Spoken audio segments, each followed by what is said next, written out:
Potensi kita tuh sebagai raja baterai itu seperti apa, dan penting gak sih Pak kalau kita jadi raja baterai dunia? Nah, itu coba. Yang jelas kalau kita ikut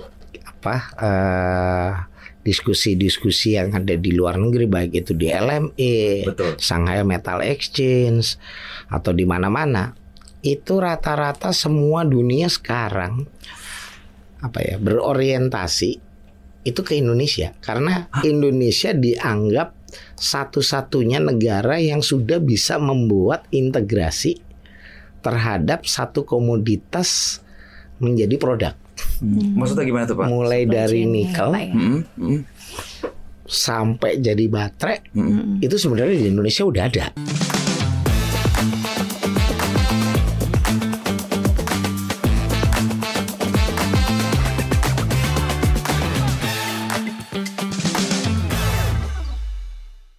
Nah itu Pak, makanya kemarin tadi kan saya juga ditanya, Mas, coba tolong tanyain ke Pak Dilo.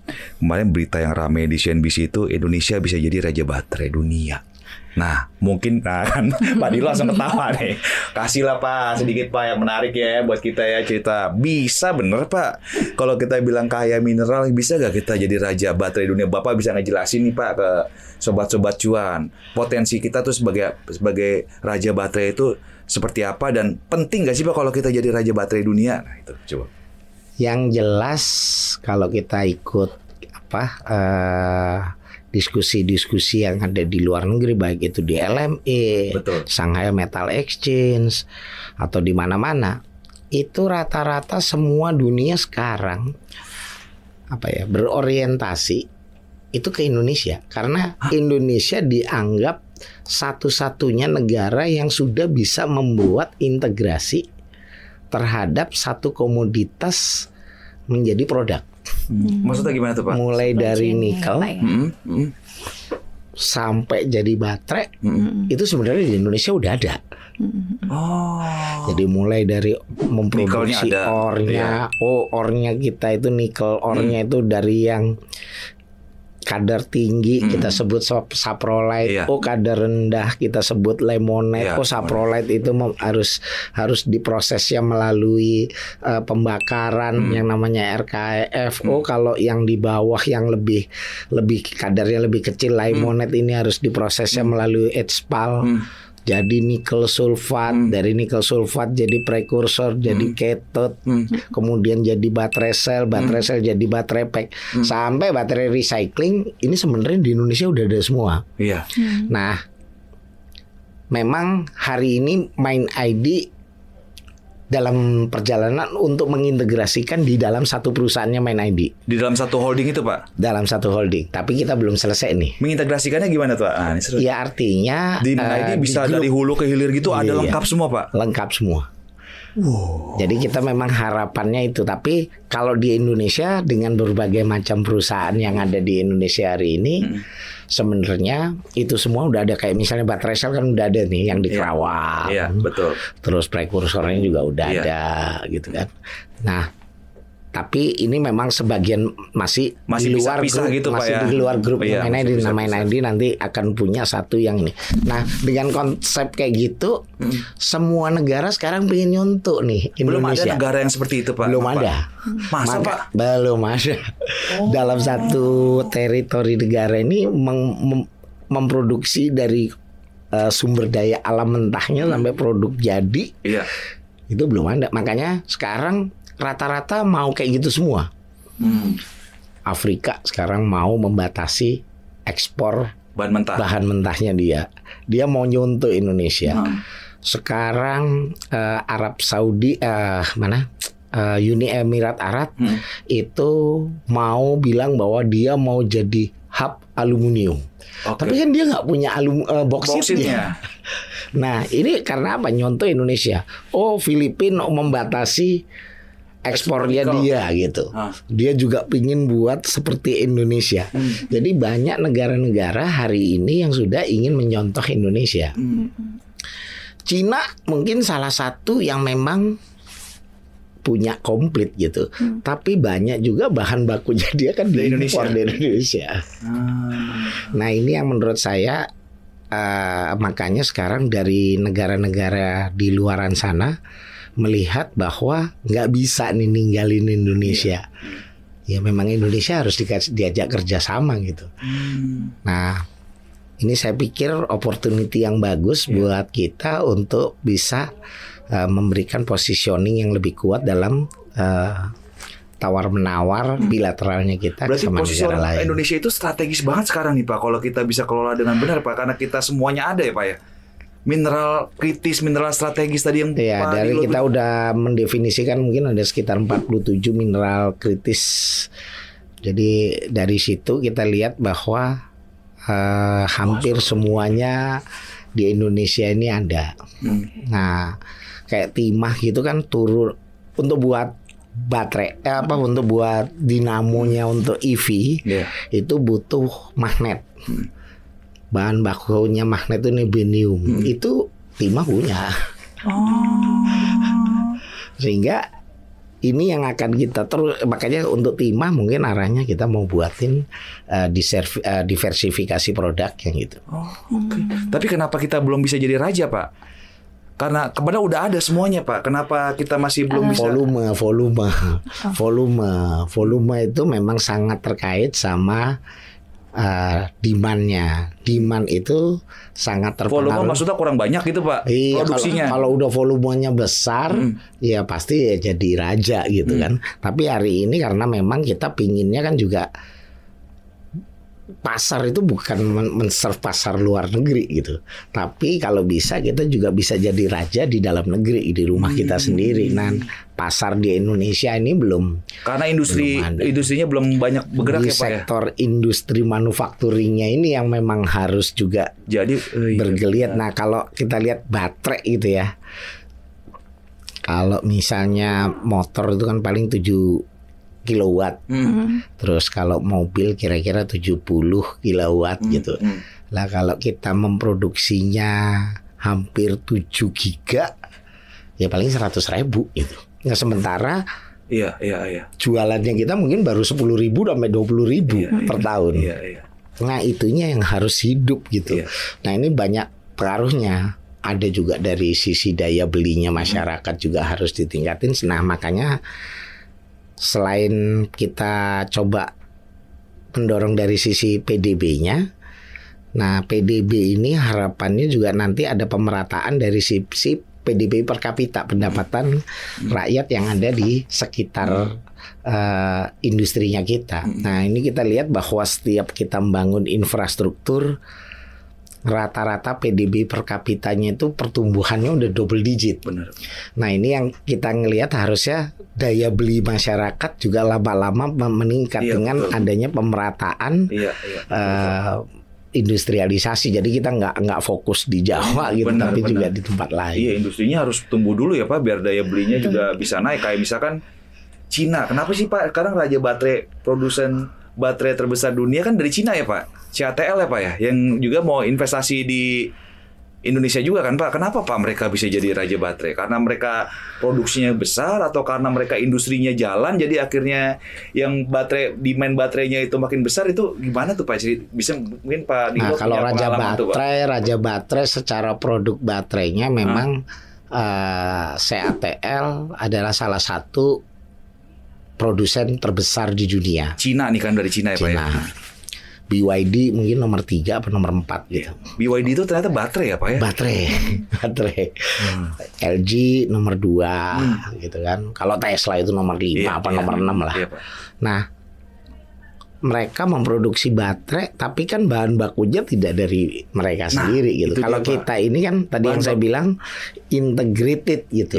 Mulai dari bahan baku sampai produk baterainya. Nah, kalau produk baterainya ini makin banyak diserap, ya pastinya kita juga bisa menjadi lebih besar dari mereka gitu. Berarti kuncinya di industrinya harus ada permintaan dari kan ada korelasi juga antara industrinya sama daya beli masyarakat. Ini harus ditumbuhkan sama-sama gitu. Pak, kalau kita jadi, ini balik lagi sih Pak, mungkin tadi Bapak udah jawab juga, kalau kita jadi raja baterai dunia itu pengaruhnya seperti apa sih Pak? Secara ekonomi emang bagus ya Pak ya?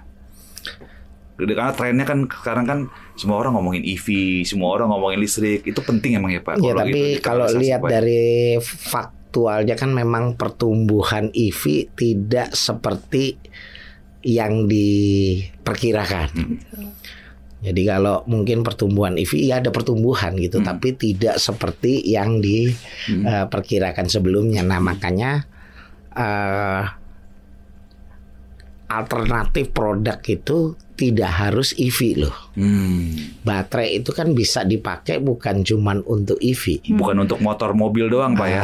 Tapi juga bisa pemanfaatannya misalnya untuk pengganti baterainya untuk diesel generator, genset daripada pakai genset bayar bakar solar, bisa pakai baterai gitu. Oh, kalau misalnya kita punya data center, baterainya itu juga potensi gitu. Nah, makanya harusnya kalau ngomong EV battery ya bukan EV doang gitu, tapi juga kita harus lihat yang pasar lebih luas lagi. Jadi industri baterai itu luas ya Pak, bukan cuma sekedar EV doang yang bisa dikembangkan sama Indonesia Pak ya. Jadi nggak demandnya nggak ngarepin dari EV doang, maksud Pak Dilo gitu Pak. Nah kalau itu bisa terjadi, maka sebenarnya kita bisa memproduksi baterainya lebih banyak lagi gitu. Dan kita punya kemampuan dari sisi skill of production yang ada di kita itu memungkinkan untuk kita expand menuju ke arah sana gitu. Kalau sekarang kan paling baru 15 giga yang ditargetin, mungkin naik-naik jadi 50 giga. Menurut saya itu bisa di scale up kalau memang demand-nya itu siap gitu. Tapi kami agak penasaran Pak, waktu awal-awal Mind ID mulai road mapping ini bagaimana supaya supply chain-nya lebih terintegrasi itu, tantangan yang paling besar selain karena kita mungkin baru memulai untuk memaksimalkan yang kita punya ini, mineral yang kita punya agar semuanya berasal dari kita lah. Itu apa Pak? Mungkin selain tantangan kita mungkin masih ada tanggungan untuk ekspor juga gitu. Ada yang lainnya kah kira-kira Pak untuk itu? Tantangannya pasti mereka karena rata-rata udah established ya, puluhan tahun gitu. Dengan bisnis as usual-nya mereka ngeliat loh, kita nggak ada masalah apa-apa kok, kita tetap untung kok. Tapi kan bukan itu gitu. Bahwa perusahaan ini butuh pertumbuhan yang lebih tinggi gitu. Nah itu yang kita coba untuk mulai menggambarkan bahwa integrated value chain dari bahan mentah sampai produk jadi ini akan meningkatkan nilai tambah yang lebih besar. Berarti seperti Mind ID ini seperti membangun fondasi baru sebetulnya ya Pak. Ya, seperti gebrakan baru. Jadi kita betul-betul menyerap sendiri kalau bisa ya Pak ya. Nah dalam mandiri betul-betul mandiri. Nah, dalam proses seperti kayak EV gitu kan Pak, dalam kita dalam pembuatan baterai begitu kan, itu kan prosesnya tadi seperti Bapak jelaskan itu panjang ya, tidak langsung jadi dan banyak menggunakan dari holding lain juga untuk bantuan dan juga dari suplai mineral lainnya. Nah itu apakah full itunya nanti akan saat dia berada di midstream proses pembuatan itu, apakah ada permintaan juga dari luar untuk hasil produk midstreamnya itu, atau memang itu khusus nantinya untuk kita saja Pak?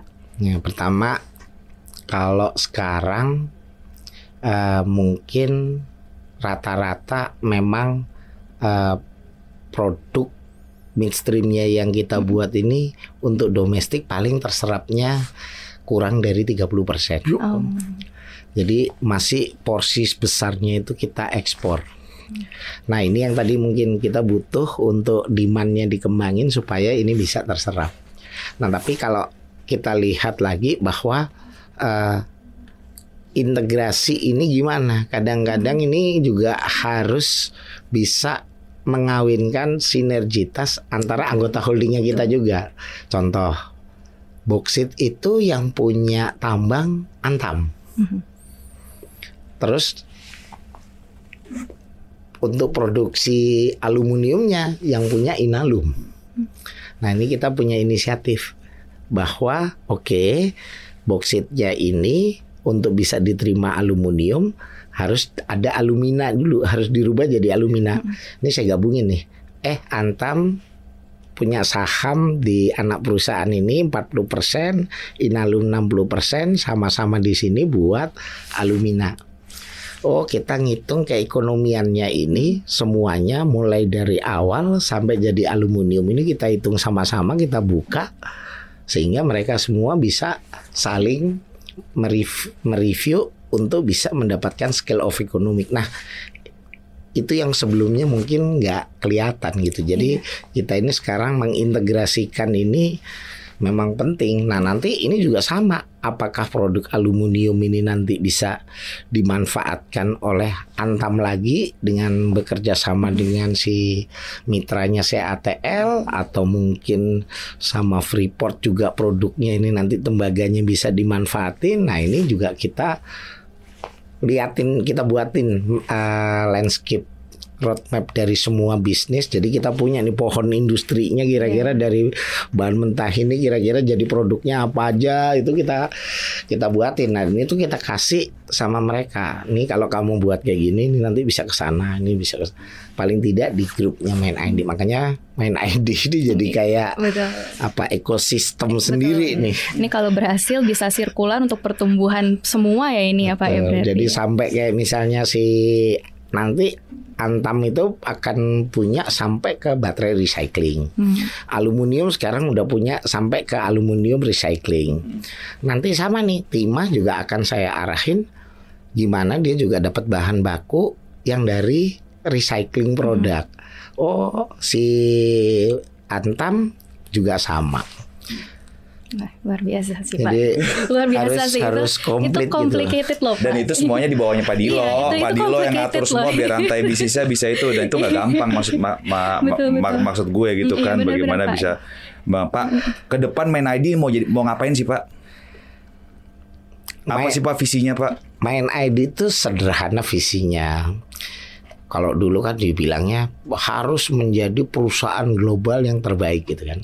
Nah, definisi menjadi perusahaan global terbaik ini apa sih? Ya, salah satu parameter yang kita tahu adalah masuk Global Fortune 500. Jadi Main ID sederhana gitu visinya. Pengen masuk Global Fortune 500. Artinya pendapatannya bakal naik, labanya tinggi gitu Kalau Pak. mau masuk Global Fortune 500 kan pendapatannya sudah ada kriterianya. Total asetnya ada kriterianya. Labanya ada kriterianya. Jadi kalau itu nggak masuk ya nggak bakalan masuk. Targetnya itu aja gitu Pak. Masuk 500 artinya, itu Pak ya. Sederhana kan maksudnya supaya kita juga semuanya gampang gitu. Jadi kalau mungkin Mas Wahyu mau ngobrol-ngobrol sama anggota holdingnya kita, coba aja ditanya Main ID visinya apa? Hampir semuanya udah bisa ngomong sekarang Global Fortune 500 karena sederhana. Walaupun di situ untuk masuk Global Fortune 500 is not that easy. Banyak kriteria, kita harus menambang yang benar. Dari sustainability kita juga harus benar. Banyak persyaratan, tapi kan kita nggak perlu ngomongin itu. Yang ujung-ujungnya itu Pak. Masuk, gitu. Top line, bottom line-nya aja Pak ya. Bisa tapi itu Pak. Kita harapin, kita targetin ya dalam satu sampai dengan 2030 ini bisa masuk. Artinya kalau sekarang itu baru Pertamina yang masuk. Nah, next ya mungkin salah satu perusahaan Indonesia yang bisa masuk Global Fortune 500. Wow, bersaing sama Pertamina luar biasa. Bukan bersaing artinya ya nggak bersaing sehat nih Pak. Melengkapi bahwa Indonesia Pak, ini kan bersaing juga sehat Pak. Kalau kita ada dua perusahaan kayak Pertamina kan negara juga pasti kan bakal makin diuntungkan gitu loh Pak maksudnya Pak. Jadi itu, dan dengan kayak gitu makin besar labanya Main ID, tentunya juga harapannya kita juga bisa memberikan kontribusi dividen yang lebih besar lagi buat negara. Benar Pak. Pasti sumbangan ke negaranya lebih besar lagi. Jadi gitu, kalau bukan cuman terkait sama hilirisasi menambah nilai tambah, tapi juga kita realnya Pak ya, maninya. Realnya juga kita sebenarnya memberikan kontribusi PDB per kapita yang double digit tadi untuk di wilayah di sekitar kita gitu. Nah ini memang penting karena kita harapannya kalau pengen dibilang negara maju Indonesia, maka PDB per kapitanya kita harus di atas 15.000. Yes. Hari ini kita baru 4.000-an. 4.000-an. Artinya tiga kali lipat dari itu, dari mana gitu kan. Nah ini yang harus kita sama-sama gitu. Betul. Nah kalau itu memang harus pemerataan di seluruh Indonesia. Nah kebetulan kalau tambang ini kan memang wilayah areanya tersebar. Jadi tersebar di mana-mana.